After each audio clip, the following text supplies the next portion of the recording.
স্বপ্নের নায়িকা অপু বিশ্বাস। জীবনের প্রথম যদি কোনো নায়িকার প্রতি এত ভালোবাসা হয়, সেটা একমাত্র অপু বিশ্বাসের উপর। সেই ভালো লাগা স্কুল জীবন থেকে, আরও বেশি ভালো লাগা জন্ম নেয় 2021 সাল থেকে। এত কথা বলে শেষ করা যাবে না, অল্পতেই বলি। অপু মানেই আবেগ, ইমোশন।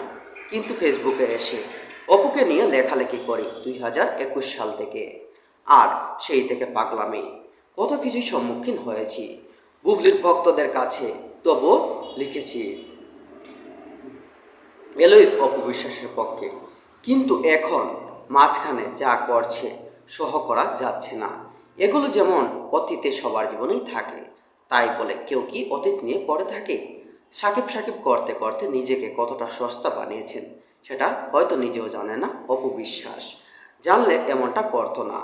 আরে, সেই কবে ডিভোর্স হয়ে গেছে, এখনো কেন প্রাক্তনের নাম মুখে নিয়ে বসে থাকতে হবে? কেন শাকিব খানকে বারবার সাকিব সাকিব করতে হবে? আপনি নিজের জীবনকে নিজের উপরে সুন্দর করে দিন। কেন সাকিবের প্রতি আর আপনার এমন আস্থা?